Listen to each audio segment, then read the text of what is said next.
Obama office responds to Trump's accusation of treason outrageous. Let me read this to you. And Thomas Ellsworth, I'm coming to you first, so please be prepared with all your notes. Ready.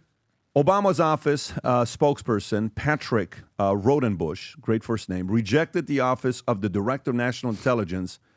Reports claim that senior Obama administration officials orchestrated the Russia collusion hoax, stating, out of respect for the office of the presidency, our office does not normally dignify the constant nonsense and misinformation flowing out of this White House with a response.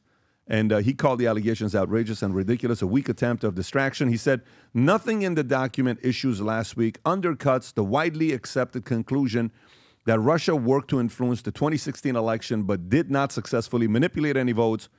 The ODNI report released by Tulsi Gabbard on Friday found overwhelming evidence that after Trump won in 2016 election against Hillary Clinton, President Obama and his national security cabinet members manufactured and politicized intelligence to lay groundwork for a years-long coup against Trump. Tom, what's your thoughts on the story? So there are three things hiding in plain sight here. The first that's hiding in plain sight was that Obama was nowhere in sight. He didn't come to a podium. He didn't do one of those impromptu interviews. The media that follows him around where he goes for his foundation or things he does didn't come up behind him. He didn't go on the podcast with his wife where he was talking about young men and things and needing gay friends a week ago to come back and says, I don't need any of this crap. No, nothing. Obama was silent. Why is Obama silent? Ask yourself, ladies and gentlemen. He's above this. Or maybe he's deep in it. Maybe he's not above it. He's deep in it. And so he sends a spokesperson, Patrick Rodenbush, which is what Obama doesn't do. He's never riding Bush, is got an issue here. What was that about? Now he goes, the office of the presidency and the office. So they're speaking in third person. Whenever you have people in Washington that are cornered, they speak in third person. I think this issue is not something that will be dignified by a statement. Now, I'm not even making a statement. See, I'm referring to the issue in third person. So Obama is his office, from the office of Obama. And then if it hits the fan, what do those politicians always do? Well, that statement from my office may have been premature. So now it's a statement by your office. It's not you. And then lastly, in plain sight, Vinny, look at these words. Nothing in the document issued last week undercuts the widely accepted conclusion. Hang on. Now they're going to state the widely accepted conclusion.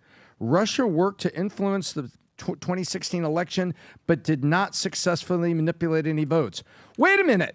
That wasn't the conclusion. The conclusions the Dems say wasn't that Russia worked to influence it, but did not successfully vote. They said this is an illegitimate president in 2016. They worked to influence votes. So now they're restating it. So whenever you don't want to answer the question, restate the question. Were you home by 11 o'clock last night, Tom? Dad, you always tell me to be home by midnight. I don't know what the problem is here. Did I answer the question? No, you didn't. No, I restated it. I restated it as if I'm trying to, talk to my dad and be cool. And I said, son, that wasn't the question. Were you home by 11 p.m. last night?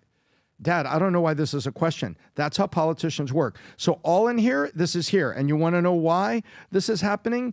Myself and many other people think this is happening, Pat, because the treason word was used, and that diagram presented by Tulsi Gabbard had what they don't like, backup and evidence. By the way, here's Tulsi. If you want to play the clip of Tulsi Gabbard while she's talking about this entire issue. Is this the one, Rob, from the clip? So I have two. Yes, this is her announcing some of the indictments against Obama, and then I also have her talking about the media being complicit in the Russiagate hoax. Go for it. Thank you very much. Good afternoon. At President Trump's direction and with the support and coordination with the House Intelligence Committee Chairman Rick Crawford, today we've released a declassified oversight majority staff report that was produced in September of 2020. The stunning revelations that we are releasing today should be of concern to every American. This is not about Democrats or Republicans. This has to do with the integrity of our democratic republic and American voters having faith that the votes cast will count. There is irrefutable evidence that detail how President Obama and his national security team directed the creation of an intelligence community assessment that they knew was false. They knew it would promote this contrived narrative that Russia interfered in the 2016 election to help President Trump win, selling it to the American people as though it were true. It wasn't. The report that we released today shows in great detail how they carried this out. They manufactured findings from shoddy sources. They suppressed evidence and credible intelligence that disproved their false claims. They disobeyed traditional tradecraft intelligence community standards and withheld the truth from the American people. In doing so, they conspired to subvert the will of the American people who elected Donald Trump in that election in November of 2016. They worked with their partners in the media to promote this lie, ultimately to undermine the legitimacy of President Trump and launching what would be a years-long coup against him and his administration. Yep. There you go. So that's that. So this is something real that happened. If this gets proven and people see it, the question then becomes, which is where Vinny always goes to, nothing will happen. Nothing will happen to Obama. But they are saying that Obama may be asked to be subpoenaed. Okay, House Speaker Mike Johnson says Congress might subpoena Obama over Russia conspiracy. Is this it, Rob? Can you play this clip? I think we have a responsibility to follow the truth where it leads and to do it in an unbiased fashion, to do effectively the opposite of what that other team did. They're engaged in a partisan political plot to take down their foe and the other party. We need to be about the rule of law and bringing order to the chaos and searching out the truth, because the American people are owed those answers. So we have some very bright, very capable, very strong leaders at Judiciary and Oversight. Rob, Chairman Jim Jordan, He Chairman does. Jamie Comer, and the other committees that would be involved. And I do expect that whether there's a special counsel appointed, which some are suggesting, and or in conjunction with the House investigations, that we will get the answers, and there will be accountability to the extent that we're able to do that, referring people to the DOJ for prosecution and any other measure that is appropriate as we begin to uncover more of the facts. Does it get tricky at all with the former president, President Obama, looking at what his role in this is and bringing him in for some sort of deposition, potential subpoena? Well, listen, I mean, we have no concern about that. If it's uncomfortable for him, he shouldn't have been involved in overseeing this, which is what it appears to us has happened. Okay, so where does he say, Rob, that he's going to be? Well, I think that was like that was just him, Pat, saying basically like, what about Obama? That's him going, well, if he's involved, then it is what it is. But that's not how I hear it. I'm reading an article here that says Mike Johnson says that he might be subpoenaed. Okay, he might not be. Now, the reaction by the media, Rob, that Tulsi says what she says, that's the one I want to see. Go for it. CNN shut it off, by the way. We have members of the media who were complicit in this from the very beginning, who were leaked early copies of this, or at least lines from this January 2017 Obama manufactured intelligence assessment. They printed what they were fed. People like Ellen Nakashima from the Washington Post, who, by the way, went on to win a Pulitzer Prize because for years she was so good at lying and not telling the truth to the American people that they gave her an award for it. These people are still here.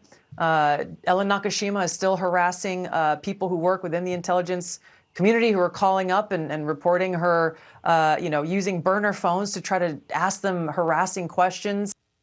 Okay, who is this person she's talking about? Can you pull up the profile? Let's find out who she's talking about.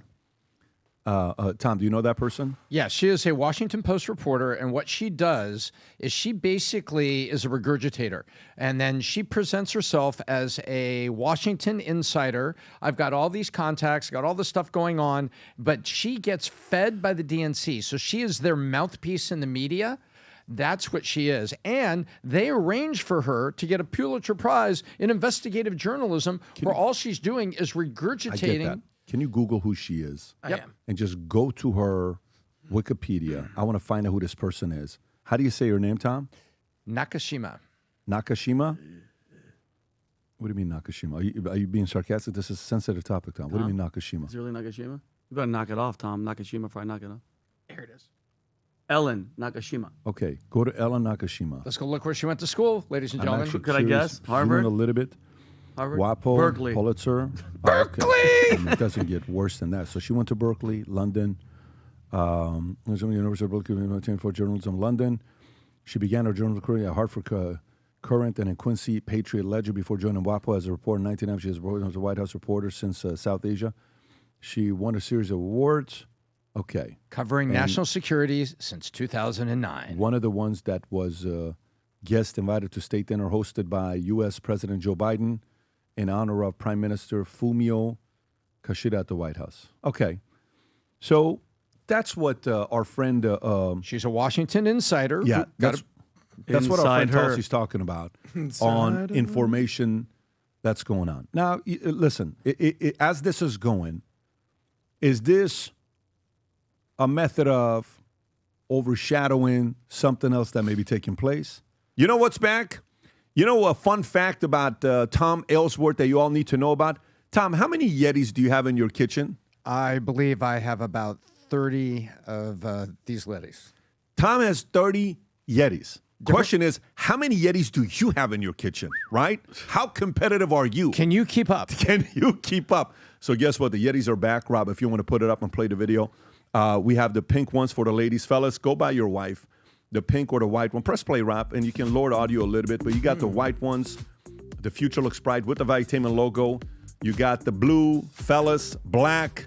Future Looks Bright. Takes it to your office. You got the small ones, the big ones.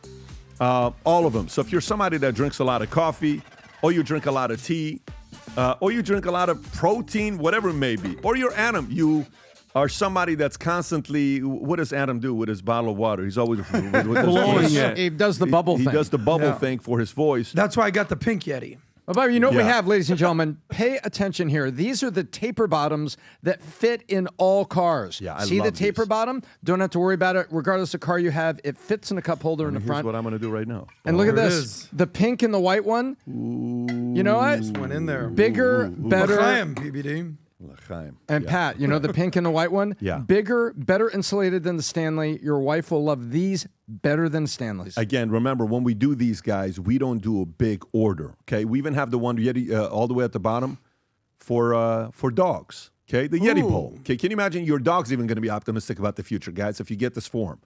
So go place your order. We want 1 million Future Looks Bright pieces all over the world.